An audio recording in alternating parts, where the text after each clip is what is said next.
Hello and welcome. I think today's presentation is a little bit different because now we are actually working on an actual package. It's going by the name comment extensible. So the point of it is to basically have a kind of a commenting system that works similarly like that of YouTube, right? So it's actually, for the most part, it's one level deep, and it's actually very much database agnostic. It doesn't really, rely on if you're using MongoDB, Postgres, or whatever, right? So it just works, right? And please note, right, this particular package is very highly experimental. It's not suitable for for production environment yet. It's still very much you know in the development, right? So yeah, I think you guys can actually contribute to it. I think there's a code of conduct right there, and it's actually like open source, right? I think it's public. All right. So yeah, I'm going to dive right in to tell you guys what this basically what this particular package basically entails, and then we'll go about the implementation of the package, right? So let's go to this, and now you can actually see we have quite a lot. I'm going to remove all of this because this we actually used during my testing phase. So what I'm going to do, I'm going to just open up my MongoDB Atlas. I'm going to wipe the entire data. And if you don't know, if you don't have the MongoDB compass or a local MongoDB setup, you might want to basically like set that up, right? So I think that's the only DB I'm supporting for now. So I think I wrote code for both MongoDB and Postgres, but this will actually be extended in the future. The point of it is for it to be much more database agnostic, right? So we want to make sure that we're not tied down to one database vendor or another, right? So we want to be able to like explore as many opportunities as possible. All right, so we're gonna go to, I've already created a DB, and I think we already have it here, comment extensible package. So this is it, localhost 2717 slash comment extensible. So I'm going to connect with to that real quick, and I'm going to go here. I can actually see we have lots of comments. I'm just going to drop the entire collection so we can start afresh. Okay, so I'm going to refresh this. Okay, so we don't have our DB running, so I'm going to go to the project, and we have to basically spin up a new server. So you can do npm run dev, and this should be able to start up the development server for you. As you can see, we're actually on the npm package 0.1.1. You can see it's very much new. Nothing has actually changed yet. Yeah, so that's basically it. So wait for this to, I'm going to just open it at this particular route. So it's going to take a couple of seconds to compile as usual. And while it's basically compiling, sorry, I'm going to, just walk you guys through what we have here. Right, so yeah, I think it's already done. Oh, damn it. Okay, there we go. We can actually write a comment, and I can just do, this is a parent comment 101. Okay, so I'm just going to pause that. Boom, you can actually see we have it instantaneously, and we're able to like track like the last updated and so on. The way I've actually built this is to make sure that it's not tied down to anything. I'm looking for the kind of a roadmap I'm having to add like recaptcha to it. Before you submit a comment, you have to solve some challenges before you can post, right? So this kind of had an extra layer of security to the entire application. And also, one other key feature is that this is just a comment. A comment is always a sub module of a much more larger ones, right? So we can actually have a blog system or a CMS or whatever, right? But this CMS basically have their own system. Let's take blog for example. A blog basically has like a blog ID, and then what we can do is that we can actually pass this to the backend, right? So we can pass this to this particular package itself as an external parent ID. So this external ID, okay, I think I named it external identifier ID. So this external identifier ID is what you can use to interact with the rest of your application. right? So yeah, we basically have a comment right here. And what I'm going to do, I'm going to just drop another sub comment. Say, hey, I just applied it. I'm gonna post that. You can see we just have it instantaneously. So this is actually our reply, and we can add more, right? So you can't reply to a reply of a comment, but then you can actually just drop a new one. So this is a new reply, and we can post that. So you can see this, the one we just added, obviously is on top, and the one we used or we added before, is lower down. All right, so you can actually keep track of what you're having here. Maybe you're having like multiple comments. You can just use this to highlight if you don't want to see. There are some comments you have that doesn't really have like replies or whatever. I'm just going to say this, okay, a comment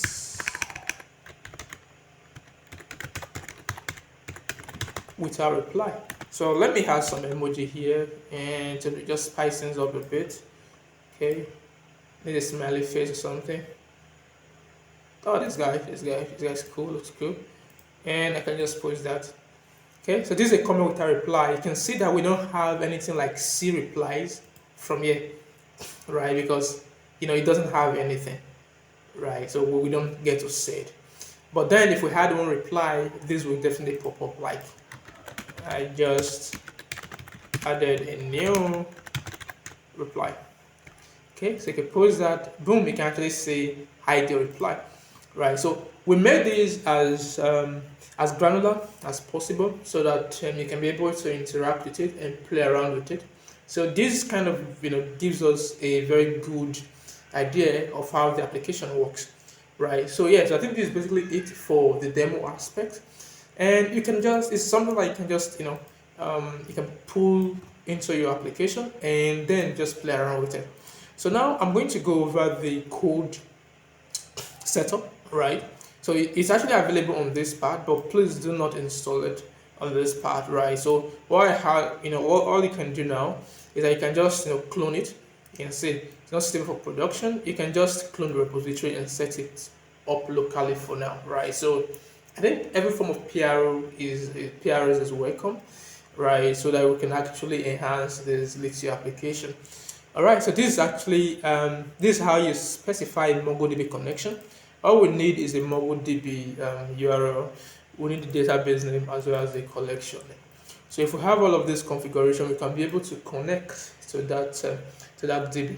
And yeah, that's all we need from you, right? So the internal workings of the application will take care of the rest for you. We're actually leveraging several actions on the backend to be able to like save and make calls and so on to perform query operations and so on. All right, I think we have another setup, and the other setup we have is for Postgres. If you're using Postgres, all we need basically is a user, the host, the database, the password, as well as the port, right? So in some case, I'm going to just hide. There's some cases you basically need to supply a single string of URLs that contains all of this, right? If you're using platforms like Railway or Ranger or DigitalOcean, they basically have like a long string of URL they can provide for you. And this long string, you can actually decode all of this from there. All right, so I think in the future, we might just include a database URI and use that instead, right? So we can give the users the opportunity to make these decisions. All right, so here we come to the actual file. What we need here is basically we import all of this from the package itself, and what we want to do is to this is a MongoDB connection.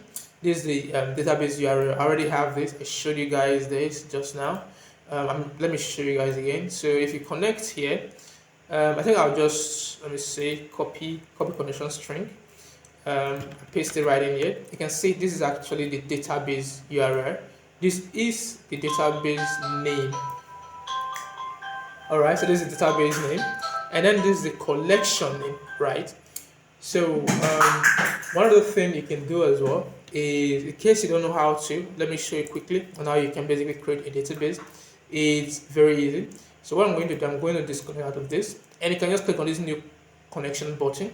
I'm going to just I'm going to copy this, confirm. I'm going to copy this, and just delete this, right? So I'm going to remove this and create a new connection. Here you have something like this, right? So you need to specify your database name, which is this. So I just paste that in there. So I'm going to save and connect, right? Don't just connect. If you connect, it's not going to be saved in your list, right? So you don't really have like easy access to it. You can save and connect, and you can just choose any color of your choice, and we can do comments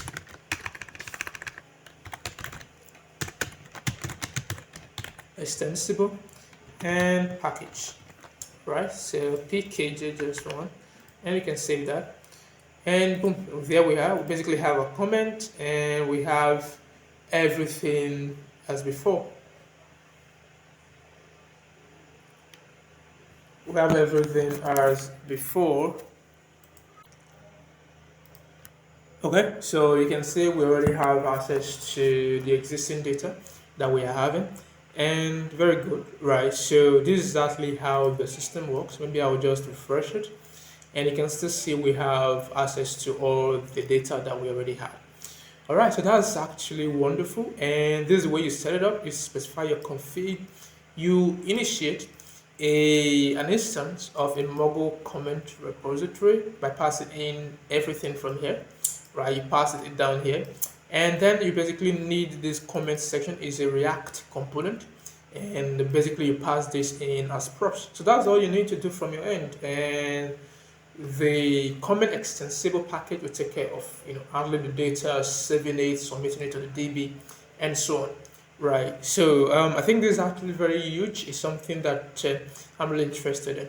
All right. So we have the MongoDB Postgres, right? The Postgres communication, right? So the way you connect to Postgres, you specify your PO option, as I explained before. You do similar thing. The difference between this and this is that you initiate a comment repository. This is actually implementing from the comment repository class, right? Each of these class basically has quite a lot of other things I'll show you guys later, right? So you pass in your user, pass in your host, database, and so on. So this will just actually make it work for a Postgres environment, right? So I think enough of the talk. We can actually dive right into the actual code implementation. So I'm going to open this up in my VS Code editor, and I'm going to walk you guys through what we build. I will be able to build out all of these components. So I'm going to go here, right? So let's worry about creating a comment, right? So so far the structure of the application is very simple. You can see we have the app, we have the components, we have the data library and server. So app is responsible for for most of the routing. We just have a single page. Components is for components, and data is for the classes that will be extending from. Libraries is for any form of utilities we're using. Server is for our actions and our DB connections, right? So these are our server actions. These are our different DB connections like MongoDB, Postgres, and so on. All right. So the next thing we're going to do is that we're going to start up with the connection. But I think this is exactly where everything starts. So we connect to MongoDB by using this file, and we basically have a singleton setup. Excuse me. Setup, and the next thing we do is that we basically can connect to Mongo database, right? And the same thing applies for PG, right? So in our Postgres, the way you connect with this, we're using PG. You can connect to a pool directly, and also notice we must actually cache this connection so we don't create instances of of the same connection like every time, right? So this will definitely lead to memory leak within the application. So that's why you need to apply the caching mechanism using singleton right here. All right, so I think apart from this is exactly how you set it up. It's very straightforward. If we have a cached version of the connection, return that. If you don't, you basically have to process it and set it. All right, so the same thing applies for MongoDB. If you have the cached version, return the cache. But if you don't, we check if if you have the MongoDB URL. So if you're using this MongoDB connection, you need to supply a MongoDB URL, right? So so that works.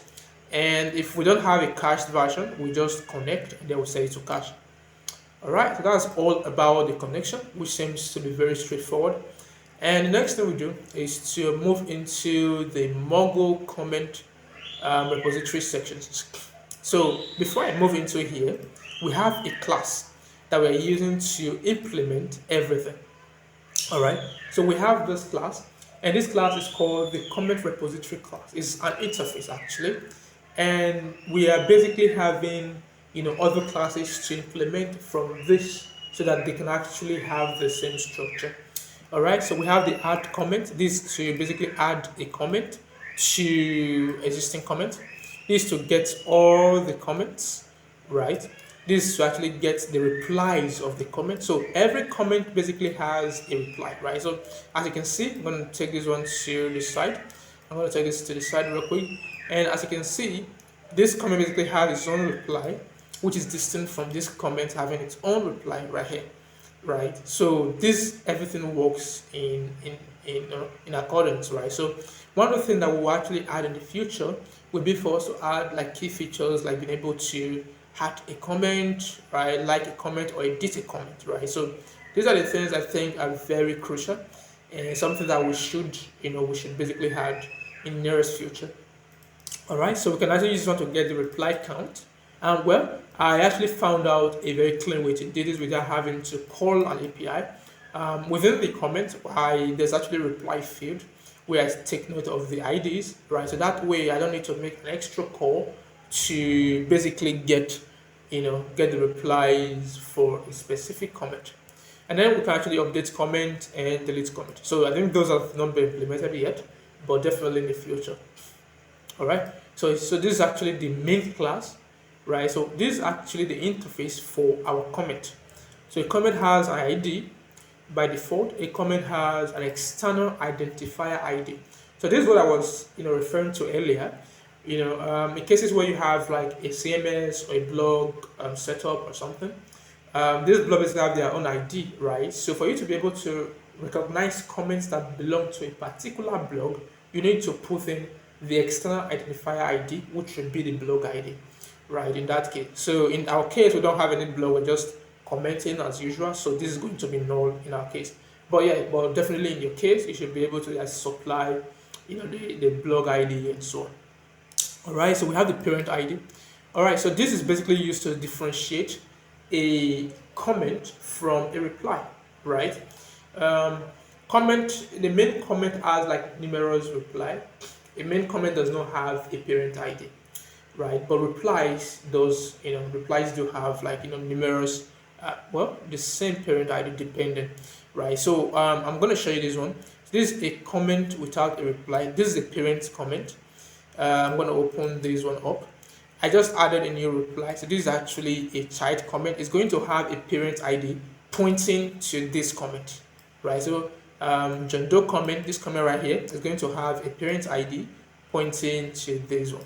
All right, so that's actually one way we're using to distinguish between a reply and an actual comment. All right, so we have the content. The content basically like the actual content of the comment. Content is not the actual content of the comment. Well, content is definitely the message that you send through. All right, so yeah, let's not use content twice. All right, so we have the author. In cases you basically want to implement this as well, you could just add like an author name, and this could actually just be an avatar or an object in the future. Yeah, it depends on how you basically want to implement that, right? So we can actually use that to show the avatar and so on.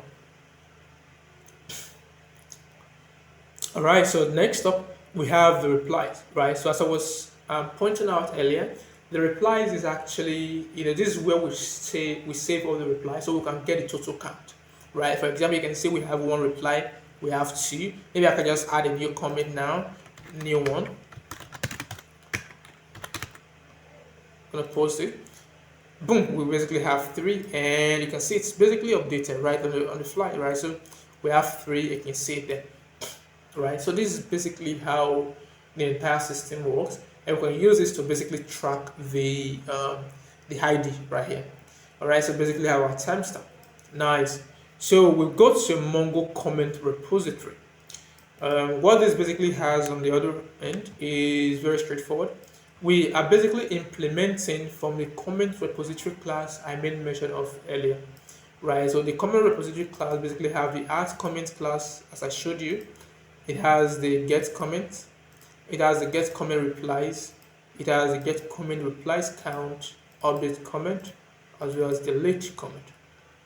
Right, so this is actually, we're just implementing from that class and being able to perform different operations based off what we have, right? So we have quite a couple of server action, and this server action is what we'll be using to basically make queries to DB and being able to fetch data and other form of information, right? So then let's go over to add comment action. So I'm going to open this. You can see we are passing in the config into it, right? So I'm going to add comment server action right here. And what we are doing is very straightforward. You can see this is the logic responsible for basically adding a comment. We take everything from the config. In our DB, we basically just connect to the Mongo database as earlier. So if we have a parent ID, right? So this is what we are using to maintain one level deep of replies, right? We don't want the reply to be too nested. It becomes so annoying, right? So we're following the YouTube standard or the YouTube commenting system, where when you leave a comment, you can actually just leave a reply. You can't reply to a reply of a comment. All right, so yeah, this is how we do it, and you can see from here we already check if it's a parent comment. So if it's a parent comment and a parent comment, we have the parent comment ID, we return a message like this, right? So this message basically shows cannot add a reply to a reply. Only one level of replies is allowed, right? So this is the error message that you see when you try to maybe bypass the query or do something unexpected. Okay, so furthermore, we move on to here. So what we are doing here is that we basically want to insert one entry into the DB, and here you can see we can actually pass in your external identifier ID if you have one. You pass it pass of the probes or whatever you have it here, and also if you have the parent ID, you can pass it in, right? So replies will always have a parent ID, that's for sure, and an actual comment does not have a parent ID. So parent ID will be null in that case. Okay, so we update the parent component to push new comment ID to the replies array. So this is the way we keep track of the total replies efficiently, right? So whenever we basically create a comment, if the comment is like a parent ID, so that means that comment is actually a reply, right? And we basically what we do is we push the ID of that comment into the array of the parent comment, right? So, we just like push it into the array of the parent comment, and then we have it there. So there we basically like track all the different replies that have been assigned or that have been linked to a particular comment. All right, so I think that's basically it. So this is actually a very elegant approach to add a comment. So this is the action responsible for adding our comment.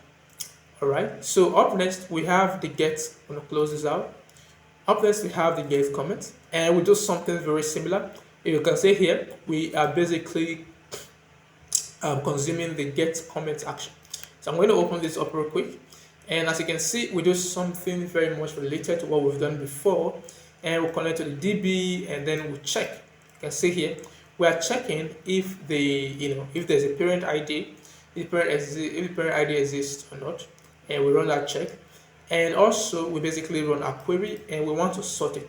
That's why whenever I put on the message here, I get the recent one on top, right? Because I'm sorting by the in the descending order, I think, right? So, and I will just add a new one, add one now, and post it out. Say we have it on top, and the old ones will definitely be at the bottom. Maybe I can just close this out, and then there we go. Right, so this is basically exactly the same way we are going about it, and yeah, you can see we are maintaining a very distinct ID. Come again in the comments, you can see we have an ID of a string, right? You already know that MongoDB doesn't allow you to basically have its own ID structure, and that ID structure is basically an underscore ID and is actually of type object ID. So the problem with this is that other database system like Postgres or whatever, they don't really perform the same way, right? They have the ID, and the ID is just string, right? So for us to be able to prevent all of it, we have to normalize it. And when we normalize it is to get the ID, and then we'll convert it to a string, and then we have an actual ID in a string format. All right, so then there we go. And also there is something peculiar here, is the way we basically pass in our data, right? So many a time when you get a data from MongoDB um, from the query, so what you normally get is you have some extra properties that when you pass it to a component, it just breaks. So we need to prevent this, we have to maybe like stringify and then parse it to an actual object, and then we can basically pass it to our endpoint and so on. All right, so this is actually a very smart way we handle issues where we have like too many deep necessary objects and so on. All right, so I think with that we've basically explained this part, and I think the next thing now is we want to explain the get comment replies, right? So this is it. We have the same setup. We go in here, and as you can see, it's very similar to what we had before, right? We're doing the same thing. The only different thing we are doing here is that we are only targeted at the comment ID. So we need a parent ID for this to function, right? So for you to get a replies of a comment, there needs to be a parent ID, right? So this is exactly how we're processing it, and yeah, we'll do the similar logic of stringifying and passing it. All right, so we have, I think, the other one. Get comment. So this wasn't really used, so there's no point explaining this. This basically kind of slowed down the query. So this was omitted, so I'll just take it off maybe in newer versions of the application. All right, so we have the ability to be able to update, and we do the same thing. We're taking all the content. You can only update the content, right? So we're taking the content, and then we basically come in here. We take the content, we go to update comment section. And this is what we do, right? So we just update the content, and then we update the updated at field, right? So to be able to show that this document was updated at this time in the future or in the past. All right, so this is structure that we have. And also we have another basic structure, which we use to delete a comment. We have the action here. And we come in here and then we just use a delete one to delete it from the system, right? So this is basically how how the structure is. It's very much straightforward, nothing complex. And I wanted to like show you guys this so that when you want to build your application, maybe you want to convert it to an actual package, you are able to perform all of these tasks, right? So yeah, so I'm going to continue with this package maybe on on the next video or so. But then I think it's actually a very good thing for you guys to to understand, right? So we've talked about the different server actions and how they connect. The very next thing we're going to talk about is the page, the actual specification. So we have a page here as the home page. We have a connection, and we are connecting, as I've shown before. I want to go to comment section. In here, I'm doing quite a couple of things, right? So I want to fetch all the existing comment. You can see I can get them from the comment repository. I can get all the comments from there, and then I set it to state, and then I can use the state and render the comment using the comment card. So you can see it's very straightforward, and this is just a way for us to fetch all the comments and then set the comment to state, and then the state is available here in the comment card. So I'm going to open on the comment card real quick. It takes in a couple of props, right? Like the comment repository set refresh key, and this props is what I use within here to be able to navigate, right? So in the comment card, there's actually want to be able to like get all the replies when you open up the reply portal, right? So we want to be able to get all different replies. So I need to communicate to the get comment replies server action to be able to get all of those information. And when I do, I'm going to set the replies to the reply state. So when I have the reply state, I can actually just come in here and render it, right? So you can render it, not there. You can render it right here, no, right here. So you can render it right here, right? So any other thing that I've been doing here is just a way to be able to check the size if it's the same we don't want to show, see or hide when there's no reply. So as I mentioned before, there's no reply. As you can see here, there's no point showing hide or see. So yes, this is basically how we are able to handle that, and it's very straightforward using conditional rendering. And also we have this one. So if there's a reply comment, we don't want to, you can see we don't want to have the add comment section, right? So let me show you something real quick. And if, come here, I'm gonna open that real quick, and you can see when I open this up, we still have this here, right? So if I reply a comment, I expect this box to disappear and actually have this, the new entry to come in. So I will say this box will disappear. Okay, compose that real quick. Boom, you can see this box is disappear. You can see the box actually disappeared, and then we have the actual comment. So that's actually a very nice behavior. So you don't want to basically open up the input box all the time. So I think that's basically self-explanatory. And also we can actually just control some loading state, indicator, and so on. We have some skeleton loaders that we have within the application, and so on. All right, and also we have a different component, and this is the comment reply card. So what this does, it does things similar to comment card, and the only quite difference is that we use this one to render these inputs, right? So you can see we only have like time and go, the name, the content, and then the heart. So this is the art icon, the time and go, and then the avatar, as well as the content somewhere around here, right? So this is basically everything that we have, and we're still going to implement very much all of this in the future. I think with this we've been able to do a run through of the entire application.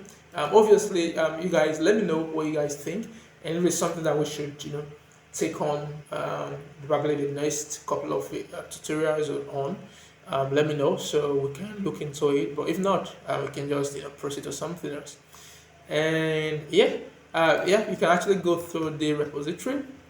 You can just clone it. It's public, and also you can be able to, don't forget to leave a star, please. Leave a star, and then you can be able to like play around with it and so on and see how it works, right? So I think with this I've been able to come to the end of this lesson. It's actually a very short one, and definitely catch you in the next one.